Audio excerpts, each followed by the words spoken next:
Caulfield, Illinois, personal injury attorneys. You will be able to then type in any questions. Jacqueline here has the monitor in front of her. She's going to be able to see those questions for those who prefer to type it out as opposed to calling into the radio show. And again, I'm just going to pitch the radio number right now. It's 727-441-3000, or you can type those questions on the Facebook Live and Jacqueline will see them. Thank you. Yes, we've got a couple of viewers on Facebook. So if you wouldn't mind, like, share, comment, all that good stuff. And we love the engagement. Yeah. And you can also find us on Instagram, YouTube. Am I missing any? I think TikTok, maybe. Yeah, we do have a TikTok account. So I don't think you'll see the radio show on there. But if you are a TikToker, while it still exists, I don't know how long that'll be. Yeah.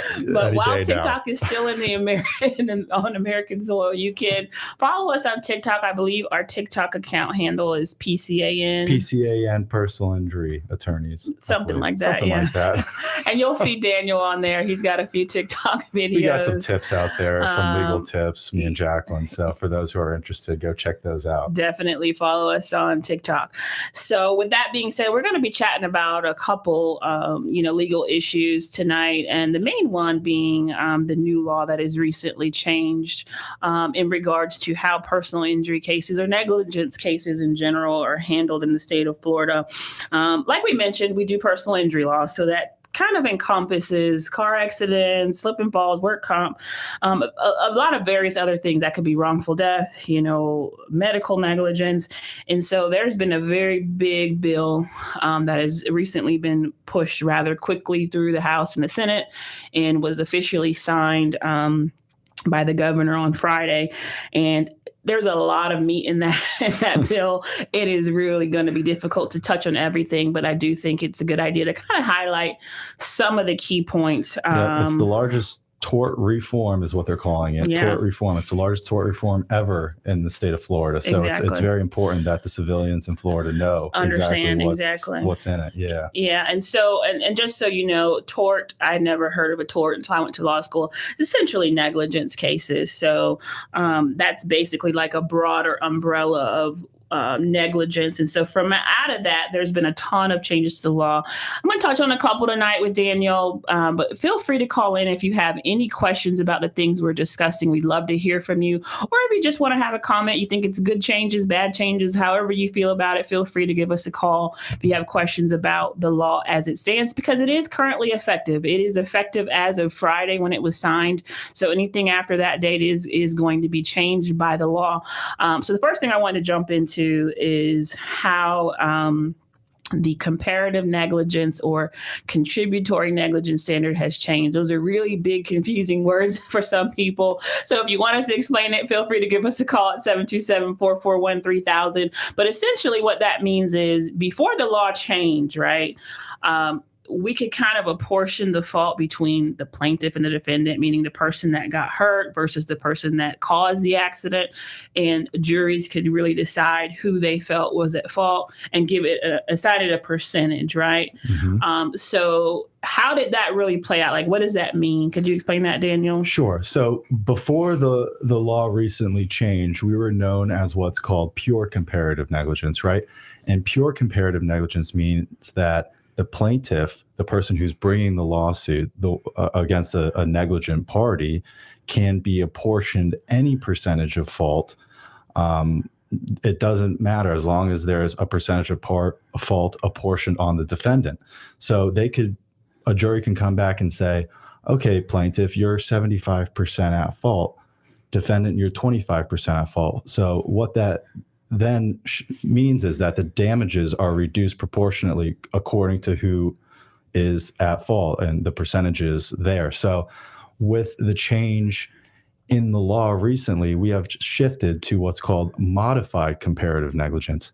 And so now when a jury comes back with a portion of a percentage of fault, if the jury finds that the plaintiff is 51% at fault, the plaintiff gets nothing. Right.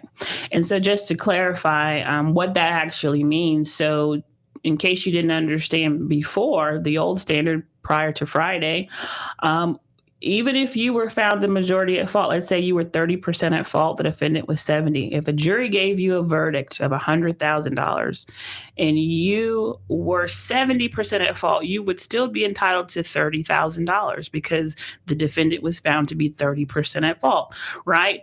That is no longer the case. So if you were found to be 70%, 60%, 51% at fault, you no longer have a claim now under the new law because you are now the greater percentage of fault. So anything 51% or more essentially now bars you from bringing an action. So this is a big win for defendants and big win for the insurance companies, right? Yeah. I would sadly say so. I have to agree with that. And because, look, with premises liability cases, so the slip and falls, the trip and falls, things of that nature, we're always dealing with comparative negligence, right? Yeah, because it's a part of the case. I mean, the defense is always presenting the argument to our client saying, well, why didn't your client, Jacqueline, or why didn't your client, Daniel, see that object on the floor that they tripped over? Or what kind of shoes were they wearing?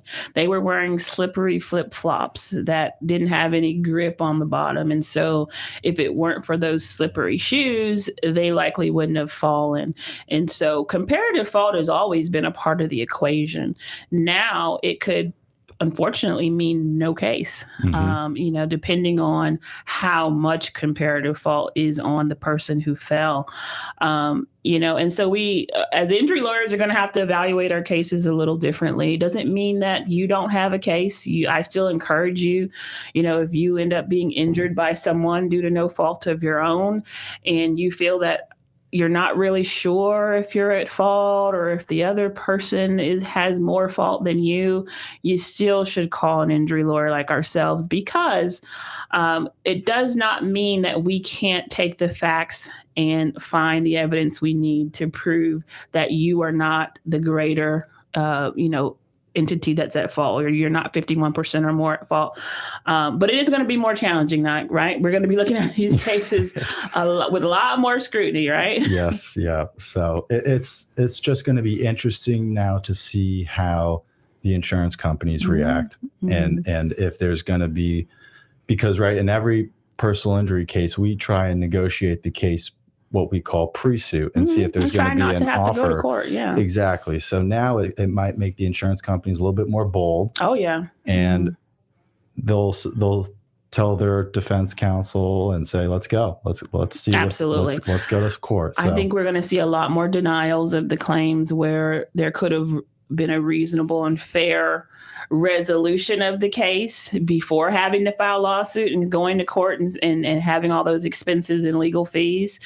Now, I think a lot of that is going to be out of the door. I think we're going to have no choice but to file suit on the majority of these cases, sadly, because like you said, I think the insurance companies are definitely going to be emboldened by this law, and it's going to be denial, instead of fairly evaluating the case and looking at it reasonably, as they probably may have before the law passed. Yep. So yeah, unfortunately, that's not the only thing that changed with this recent bill, is it, Jackie? It's not. So let's talk about the statute of limitations. You want to talk about how that has changed by this law? Why not? Well, this is another bad thing for plaintiffs and people who have recently gotten injured in a personal injury case, right? So before the recent law got passed by the governor on Friday, the statute of limitations for negligence cases was 4 years. Right. That has now changed, and it is 2 years from the date of the accident. So anything that happened from, what was Friday, March? I think the 24th. 24th onwards, if the cause of action accrued March 24th and onwards, you are dealing with a 2-year statute of limitations. Anything before, so if you got the accident March 23rd, you're still dealing with that 4-year statute of limitations, thankfully. But it's just something to be aware of. Yeah. And so that's been the standard for so long. I feel like, even lay people or, just your average person understood that they had 4 years to bring a case. If they got hurt by somebody, if they fell off of, someone's roof and they got injured, or they had a car accident, slip and fall, that a lot of people commonly knew that, surprisingly, not just lawyers, that you got 4 years, it's 4 year statute of limitation. That has now changed, and it is now 2 years, anything after the 24th. And that limits how long you have to kind of build up your case before the lawsuit is filed. So a lot of times we had more time to build the evidence, to get the necessary treatment, to try to resolve the claim. Well, to negotiate pre-suit, right? Exactly. Because no one wants to be in a lawsuit. And it's going to be, it's imperative now for people who got hurt to seek out an attorney as quick as possible. Right away. Because even more so. We often see where someone doesn't want to seek out an attorney, go through some medical treatment for up to a year, then they go, okay, maybe I should speak to someone. Sure. And see if there's some recourse here. The medical bills are piling up. And then we'd get involved after a year. And that obviously doesn't bar a case if it's, you don't seek out an attorney until a year after the accident. But now it's going to be a little, you're going to be in fast mode there once an attorney gets involved. I had an example of a client who, fortunately, was very diligent about treating, but he let the entire 4 years almost pass. And I believe he reached out to us maybe 2-3 months before the statute of limitations was about to run. And thankfully, back then, we were able to get the case filed before the 4 years ran out. But if you could imagine now, we only have 2 years. If he had called us 3.5 years later, nothing you can do. Too late. Can't bring a claim anymore. So that's very, very important for Florida citizens or those that are injured in our state to realize that you've only got 2 years now. And that is kind of the cutoff. If you don't file your lawsuit by then with the court, you are out of luck. SOL means SOL. So that is the change. That's how it's always been with medical malpractice and wrongful death, though. It's always been 2 years for those types of cases. But now it makes negligence in general, car accidents, slip and falls, that same limit as well. So and this is also a big bonus for the insurance companies, right? Because there are going to be people who miss the statute of limitations. So they're going to save a couple bucks there as well. Not going to realize that the time has accrued, and they're going to call a lawyer, and the lawyer is going to tell them, I'm sorry, there's nothing I can do. So the general public, those that are listening, please be aware the statute of limitations has now changed on negligence, personal injury cases. It is now 2 years. So you definitely want to make sure you're reaching out to a lawyer if you haven't, to find out what your rights are and if you have a case that can be brought. If you have any questions about that, want to ask us anything about those two things we've touched on, feel free to give us a call at 727-441-3000. We're here to answer your questions about those issues. So there's obviously another big issue that the public, I think, needs to know about, and we haven't really touched on. Before we get to that, though, I think we do have a caller on the line. So before we move into the next topic, let's talk to that caller. Caller, are you there? How are you? Hi, how are you? Doing good. You got a question for us? Yes. So I was injured about a year ago, and I am treating right now, but we never filed any type of lawsuit. So I'm just trying to find out how that affects me. Right. With this new time limit. Perfect question. That's exactly what we were touching on. So Daniel and I, as this bill was going through the legislature, I think that's a big question. Can you hear me? Yes. Can you hear us? I'm sorry. Are you there? Hello? Caller can hear us? Her light's still on, but no. Not anymore. Okay. Well, we may have lost her, but hopefully she still can hear us on the radio, and we'll go ahead and answer that question. Because I think a lot of lawyers were confused, right? We weren't sure, is this going retroactive, back in past cases? Yep. There was a big fight. There was a big fight on the legislature there. So so to answer your question, if you had a case that accrued before the law change, which was on Friday, March 24th, meaning, I think you said your accident was a year ago, if I heard you correctly, then you are okay in terms of your 4-year statute of limitations. So you actually would still have 4 years from the date your accident accrued. So if it was a year ago, then it sounds like you probably have about 3 more years. Call us at the office if you're not sure, and we can talk to you about it. And is she on the line again? She is back. Hi, caller. Are you there? Hoping you can hear what we were saying. Apologize, we got disconnected. I did hear Okay, it. good. So I'm sorry we got cut off. No problem. But it sounds like you're in good shape, because if your accident happened a year ago, then you're actually going to be governed by the old statute of limitations, which means you have 4 years from the date of your accident. So if it happened a year ago, then it sounds like you probably have about 3 more years before you actually have to make it to the courthouse and file your lawsuit. Does that sound good? That sounds great. Thanks Good. for And if you need clarifying help with that your for me. claim, feel free to give us a call at 727-796-8282. We'd be happy to help you. Okay, great. Thank you. Thank you. Have a great night. You too. Thanks. Bye. So like I said, I mean, that was really scary for a lot of people, thinking, I've had cases that haven't filed suit on yet, and the SOL is about to change. Mm-hmm. But luckily, that was corrected in the actual bill that passed. Does not impact cases that accrued before the law change. Thankfully, a lot of plaintiff attorneys in Florida took the trip up to Tallahassee and argued that fact there in order to make sure that wasn't the case. So, but wait, there's more, right, Jacqueline? Yeah. So I wanted to touch on this doctor-attorney referral issue. So a lot of people don't really realize in the industry, when people are injured, not everybody has health insurance, right? Yep. And they're hurt, they need to go see a doctor, or they have the PIP on their auto policy that we've been talking about just about every week. But once that runs out, there's only 10,000. So that only goes so far. And so what do you do after that when you can't afford to get treatment, but you need it? A lot of times, doctors would do what's called letters of protection, where they would allow patients to treat with the hope and understanding that they would get compensated for their bill for all the treatment that they provided to this patient at the end when the case resolves. And then the lawyer and the doctor resolve the bill and take care of it out of any, recovery that's made for that patient.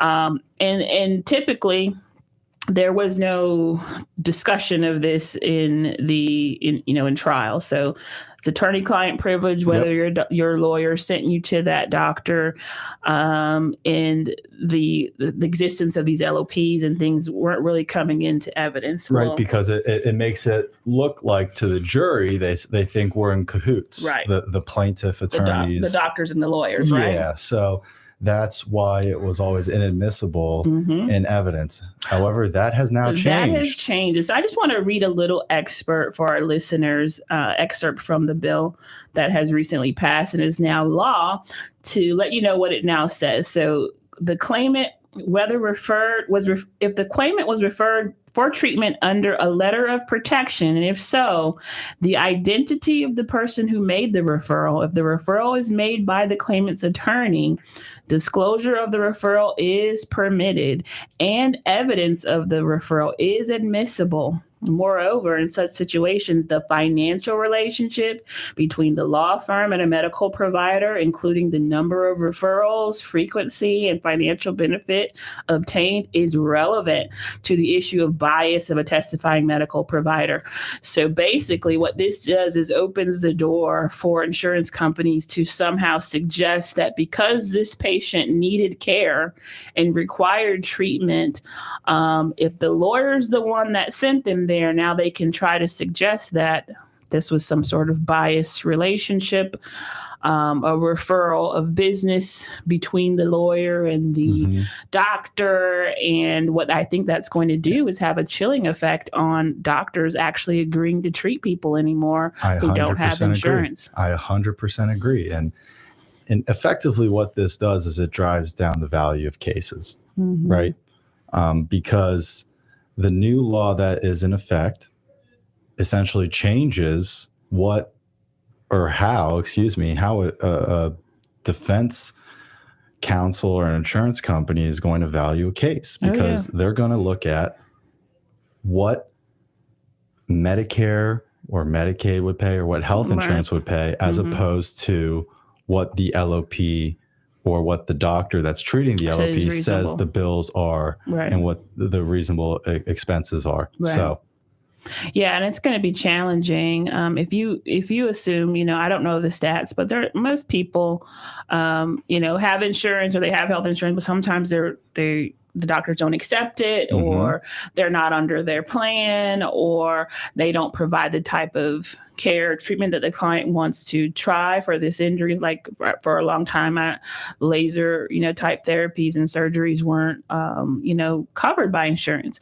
So you would have to go that route. And a lot of the best doctors in the area, they don't accept health insurance and they do only accept LOPs because of the fact that they are the best. Right. So And most plaintiffs who are injured, they can't afford to pay thousands and thousands of dollars up front to have these procedures done and say, here's $10,000 or $20,000 for this surgery, doc, and, try to get it back from the other driver. It's difficult. So what people would do is trust that the attorneys could get a good, qualified, reputable provider who would agree to do these things for them. So that's the concern I think we have for the Floridians in our state and those that are injured in our state is that, if you don't have health insurance, what are we going to see happening with the ability to get care, the ability to see a doctor, the ability to get all the necessary treatment or even surgeries now that this bias argument can be brought in that they're somehow in cahoots together, trying to manipulate the referrals and suggest that kind of thing. And the doctors and the lawyers, I'm sure, are going to kind of pull away from LOP arrangements, which, again, I think hurts the injured out there. Yeah, exactly. And like Jackie mentioned, there with trial and how this evidence is now admissible and how a jury can now see an attorney's relationship with a doctor, how many cases we refer to that doctor to treat our clients. It's going to put a tremendous impact on the value of cases because the jury is going to think bias first and foremost, right? And truthfully, it has nothing to do with that. It's usually they're great doctors. Exactly. They have good bedside manner. They have good results with surgeries, and people in the community want to treat with reputable physicians. It has nothing to do with the referral business. Exactly. But, we're like normal people. We look at Google reviews as well. So we see a lot of Google reviews of a doctor. We say, hey, I think this is probably a good doctor to go to, clients. So, but the now, it's not only the fact that they can see who refers the client to the doctor, they can also look to see what Medicare rate would pay or Medicaid rate would pay for the services provided as opposed to what that doctor treating under the LOP is actually charging. So, and what if it's a service that Medicare doesn't even pay for? So there wouldn't be a Medicare schedule per se for some of these procedures that these doctors do because it's not paid. It's not payable under Medicare, if that makes sense. So it's a big mess. Yep. And I'm interested to see how it's going to play out. Yeah. So, I mean, just now, before we go to break here, I just want to mention the fact that with this new law that's taken into effect now, if you go to trial and the plaintiff is treating under an LOP and has health insurance, the defense can then present the argument, well, this is what the health insurance would have paid. Exactly. If the client does not have health insurance, the defense can then present the argument, well, this is Medicare what fee. The Medicaid, it's 120% of Medicare and 170% of Medicaid. They can present the argument that, well, this is what that would have paid as opposed to what the expenses are actually being charged by the doctor that's treating under the LOP. Right. So it puts two different figures in the jury's right. And now the jury has to figure out what's reasonable. Yeah. Yeah, so I think that brings us to a good point. Time to take a quick break. We are still here until the 6 o'clock hour, so we would love for you to call in with your legal comments and questions at 727-441-3000, and we will be back from our break shortly to talk about some current events.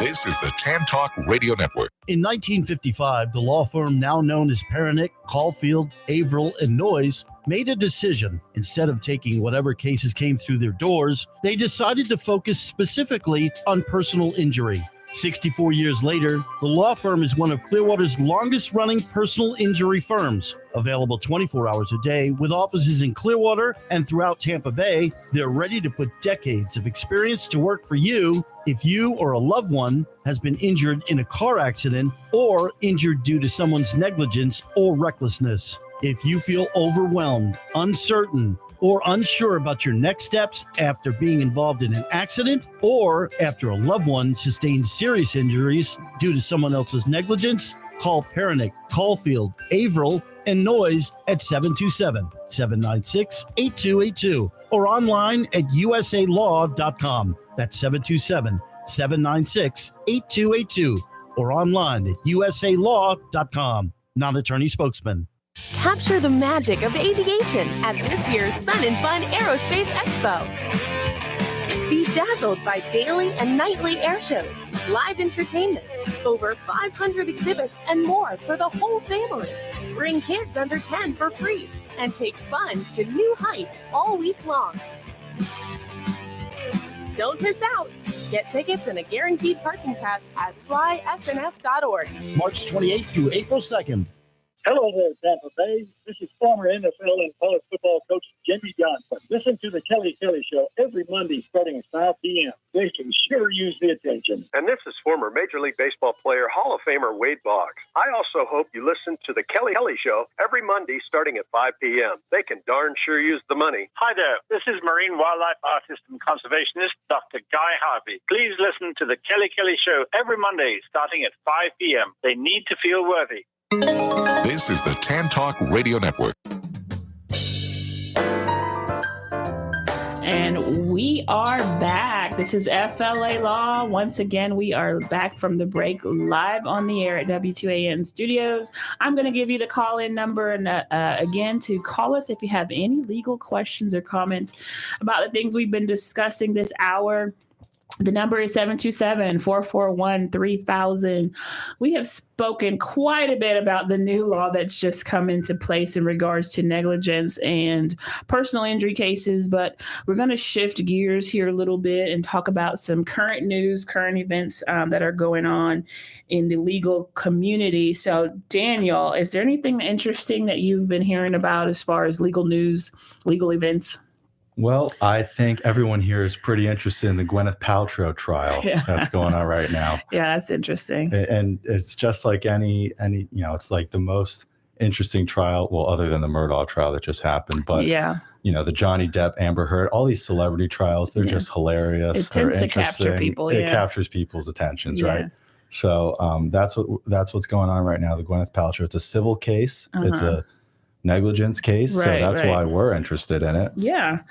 She's actually the defendant, right? Yeah. So she's being sued by, and I'm not an expert on this trial, but from my understanding, she's being sued by this retired optometrist. He's an eye doctor who was out skiing up in Utah where she was, and allegedly he says that she ran into him on the ski slopes, and that I guess the impact was so severe he's now suffered a traumatic brain injury, and that it's affected him mentally, cognitively, and that he's almost like two different people. He's got this alternate, personality now because he's so badly injured. And so I think he's suing her for somewhere around $300,000 or something Originally, like that. it was for $1 million, but they had to amend the complaint because I think they realized $1 million might have been a little crazy, Okay. and they dropped it. So now the complaint and why they're in court is over $300,000. So Okay.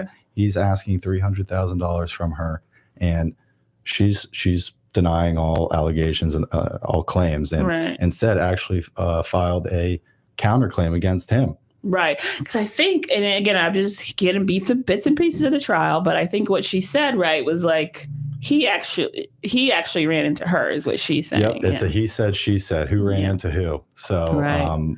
And unfortunately, I don't think there's any eyewitnesses apart from the two of them. Right. There's people That that makes it showed difficult. up to the scene fairly quickly. Mm-hmm. I know from what I was reading earlier, the plaintiff in that case, the optometrist, he said that he was knocked unconscious. Okay. But I think there was a witness that just took the stand that said that he didn't see any time that the optometrist was knocked down. out. Oh, Yeah. gosh. So, who knows? And that brings us kind of back to our cases when I tell clients just to be aware of what's going on after you're injured. If you're hurt, be aware of who's there, who's observing you. There may be cameras, there may be witnesses. There could be all kinds of evidence out there to support what did or didn't happen. And so you want to be the one that has the best evidence. You want to take your own photos. You want to be mindful of who's saying what, who's at the scene, what witnesses were there. Do an incident report so you can really document what employees might be around, what witnesses were there, who saw things. Take a look around if there's cameras. You want to know all that type of information because it could really be the deciding factor later on in the case when the other party says, "Nuh-uh, that's not how it happened. This is how it happened." And you need to have, whatever evidence you can to support your position. And so that's really interesting because it's really, they're saying it happened two completely different ways, right? Mm-hmm. He's saying she ran into him. I think she's saying that he actually ran into her from behind and kind of his skis went in between her legs. And so it's like night and day in terms it really is. What they're saying happened. Well, because she filed the counterclaim, I mean, she has the burden of proof as well for that case. Yeah. So, normally, if it's just one person suing the other, it's the person bringing the claim that has the burden of proof, that has to prove everything. So she's defending against his claim while also attacking him on the other. So, right. It is, it's an interesting case because there are quite a few witnesses from a medical standpoint because they have to show this optometrist damages. And I think he had a concussion and a few broken ribs. Right. And they somehow have to show that it was, it impacted his life so much to the point where a jury has to come back with a high number in damages. Right. So. Right. And I think I did see one part of the testimony where apparently one of the plaintiff's experts said that the accident couldn't have happened the way Gwyneth Paltrow said it did. In order for him to have sustained the type of injury that he sustained to his body and his brain, that it would have been impossible for him to have sustained an injury from hitting her from behind. But that could only have happened by her hitting him. And so I think she was asked about that on her direct examination. She's like, do you disagree with this expert? And she's like, yes, I do, because I was there and I know what happened. Well, it's quite remarkable what these accident reconstructionist experts can do, because if anyone here has ever seen or watched a civil case in a courtroom, they might see an accident reconstructionist, and these videos that they make basically replicas of the accident in order to, or a biomechanical engineer, to show the actual damages and how the injuries that were sustained were likely caused by how this event happened. Right. So it's quite interesting to see these diagrams and replicas and videos that they put together. It is. And they're usually really well done. And so it begs the question, as a juror, just an average lay person, who do you believe? Do you believe this sophisticated redesign and reconstruction of the scene? Or do you believe one of the people or the people that actually were there and saw it happen? I've been in the courtroom for a case where we had an expert that didn't put together a nice fancy video, and the defense had an expert that put together a nice fancy video reconstructing the scene and the events. And I'll tell you which one. It was quite easy to see from the verdict as to what the jury liked. Right. They like video. They like show and tell. Yeah. So because they assume that as the plaintiff or the defendant that you're self-interested. So you are going to say what benefits you in your testimony, but the evidence and the science is more objective, if that makes sense. So I think that's what people tend to go with, especially in this what's the CSI DNA era that we're in. Everybody's like, where's the science? Where's the DNA? Where's the proof? They want that criminal mind smoking gun. Exactly. And I think one of the issues in the Gwyneth Paltrow case too is that I think the optometrist is saying that she was going a certain mile per hour or it was vice versa, something like that.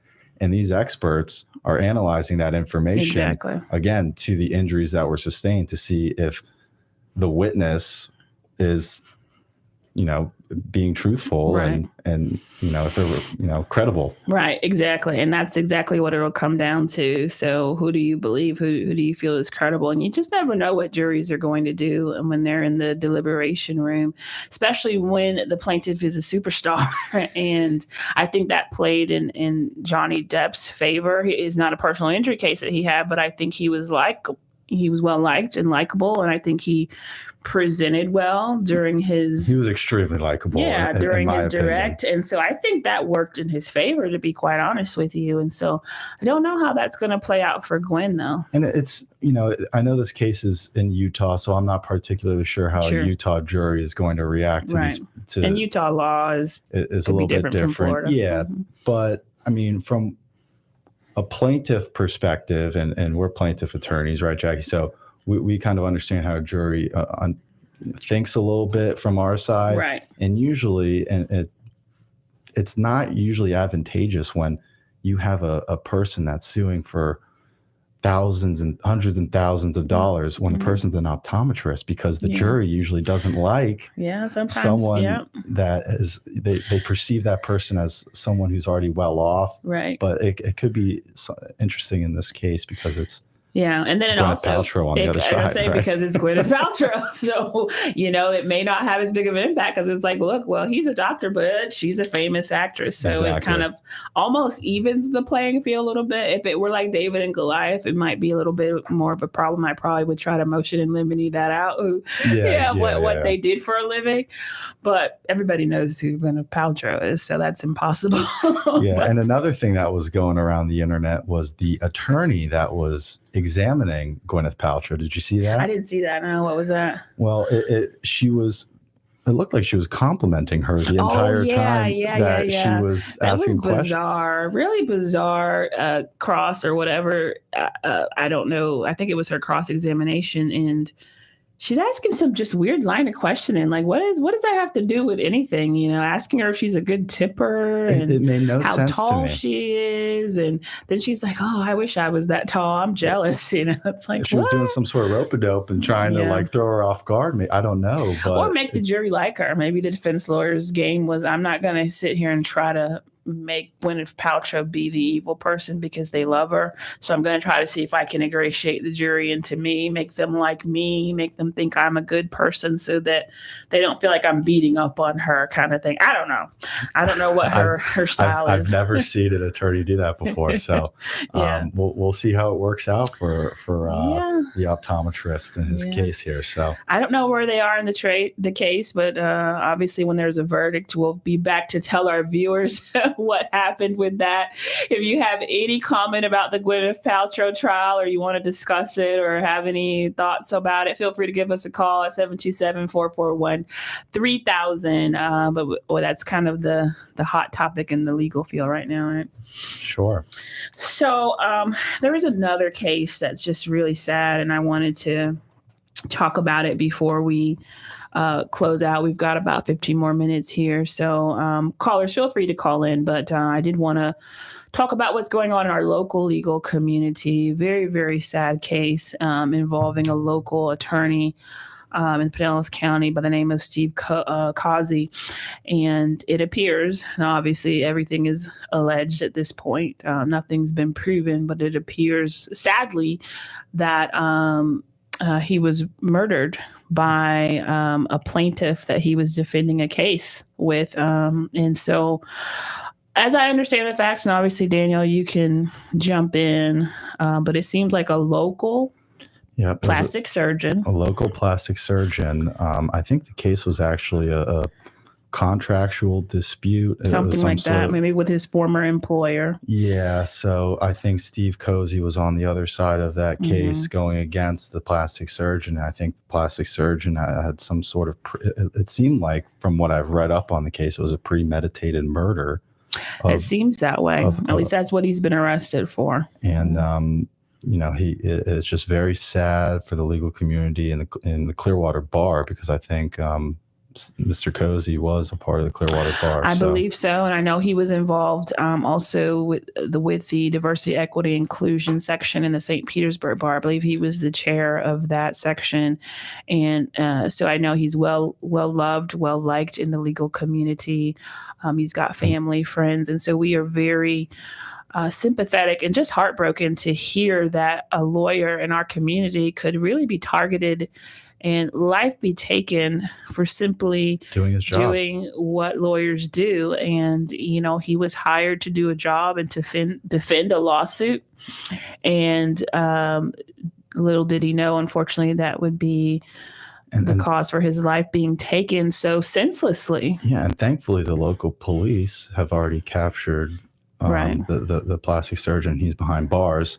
I think his bail has been denied. I'm not entirely sure about that, or if it has just been postponed. I have no idea. It definitely is just something that was shocking to the community. Right. And from what I've read up on, I think there's more than enough evidence. I know this is, you're supposed to go into a case with the presumption of innocence. Yeah. So everything that we're saying is obviously allegedly. Allegedly, correct. So. But yeah, there seems to be a wealth of evidence, with this doctor who, was my understanding a practicing physician who swore to take an oath, to do no harm to their patients. And he has clearly taken steps, it seems like had been planning, this to take this person's life, and it seemed very meticulous. It looks like the scene of the crime was actually at Mr. Causey's office at the law firm of Blanchard Law, in the public restroom. Yeah. Exactly. So it's it's just shocking as to how you go into work and next thing you know, you're not. Your life obviously changes, but so does everyone else that knew you. So yeah, and I think I saw that there was evidence that he was preparing for the hearing that he had with this person, and he'd left his desk. He was responding to an email, music playing on his phone, went to use the restroom, and never came out. Shocking. And then the supposedly, again allegedly, the plastic surgeon who then who did the murder took him then to the car, put him in the back seat, and then got on the hearing with the judge. And when the judge said, "Where's Mr. Causey?" Insane. He said, "I don't know." Right. Meanwhile, he absolutely knew. He allegedly. Knew exactly. So yeah, and then he turned around and asked for sanctions on top of that for his failure to appear. So it's so bizarre and disgusting, and it's just hard to fathom that something like this could happen in your your local legal community.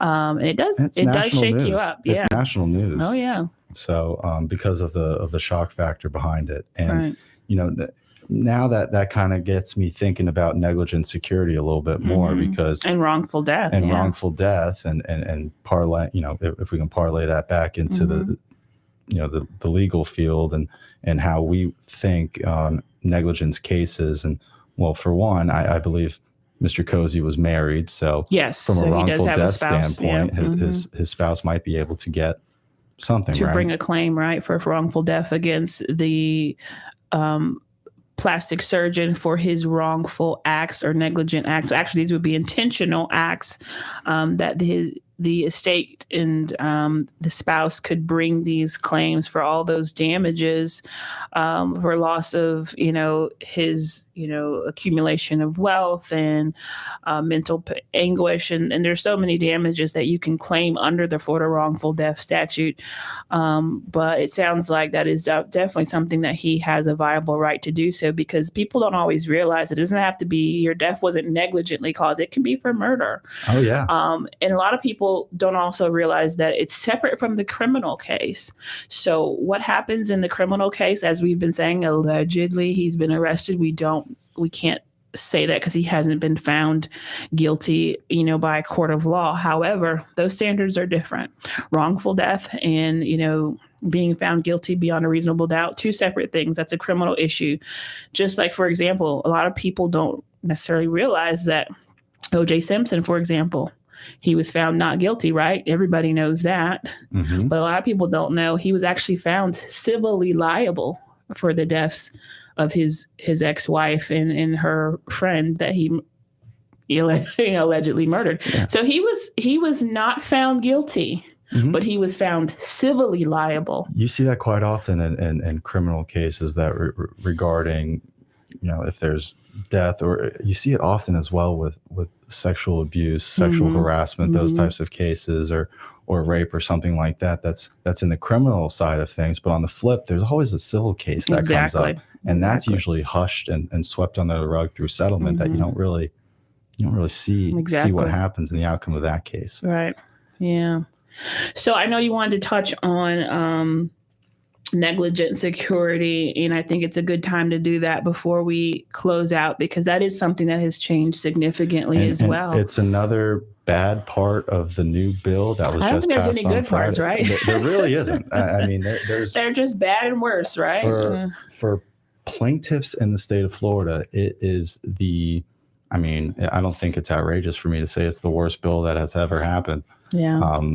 For plaintiffs and people who are bringing claims for negligence and personal injury. For those that are injured in the state, yeah. Yeah, and this part of the bill basically erases negligent security because what it does... In a nutshell, almost. Yeah, in a nutshell, because what it does is allows the defense then to put the criminal... Well, let me back up. Negligent security cases essentially are when a crime takes place and that person who has the crime committed against them, whether they had battery against them, if they were, assaulted mm-hmm. or, something like that, they then go to the killed. Yeah. They go to the establishment, the restaurant, the store owner, and say, why didn't you have more security to prevent things like this from happening? Mm-hmm. So that's essentially what a negligent security case is. Mm-hmm. And before, plaintiff attorneys and plaintiffs were able to keep out the criminal that commits the action and keep them off of the verdict form. So when they're apportioning damages, the jury is not apportioning the fault to the bad actor. Exactly, because the cause of action is negligent security against the property premises owner or that owner, right? But now the defense is able to throw on that criminal on the verdict form and apportion fault for that criminal. Yeah. And if it's a jury looking at the case and you see a line here from a guy that's in jail for 10 plus years, and you're looking convicted of whatever crime. Yeah. And you're looking to see, you're trying to divvy up fault amongst all parties. Well, clearly the guy that did the stabbing, or whatever it was that he did, clearly he's the one that's at fault here. So, and then the property owners are the ones who failed to have the proper security measures in place to prevent this assault or this crime from occurring or this intentional act from occurring. They almost get off scot-free now because the jury is now allowed to put the fault on the criminal who probably has no assets, no way of compensating the injured person whatsoever. And these businesses who should have the proper measures in place to, have bouncers at the door or security patrolling the parking lots or better lighting and security guards at the gate, whatever the situation might be. there's now no longer necessarily an incentive and it goes a little bit to correct those things. It goes actually a step further for apartment complexes as well, and owners of apartment complexes and multi-home residences. They have a presumption of not being negligent if there's a certain criteria in the bill that they have to have. There's a presumption that they weren't negligent in providing security at all if they meet those requirements. So it's a sad day for tort law. So we thank you for everyone that called in today. We've talked about a ton of topics. I think that hopefully it gives you a little bit of insight into some of the changes in the law and how things are now going to be governed in the state of Florida. But there's so many things that we didn't talk about. So if you have questions after we get off the air, you want to give us a call at our local office, I'm going to give you the office number so that you can call us there. It is 727-796-8282. If you want to find us online and check us out on the web, it is usalaw.com, not to be confused with the name of our radio show, which is FLA Law. But again, you can also find us on socials. If you have more questions about the law, how it's going to play out, how it may affect your current injury claim, if you have one and you're not sure what's going on, definitely reach out to us. We're happy to help you. If you have a lawyer already, reach out to your lawyer and make sure you understand how the law is going to be changing. Daniel, do you have any parting words or last minute thoughts about these issues? No, you kind of cover it, Jacqueline. I implore everyone who's listening to definitely do their research on the bill to see how it affects them. Yeah, definitely. And know what's going on in your legislature, folks. It's very important that you're aware of the different laws that are out there and that are being passed. We look forward to seeing you next week, same time, 5 o'clock on WTAN. And we will see you next Tuesday, folks. Thanks, everyone. Good night.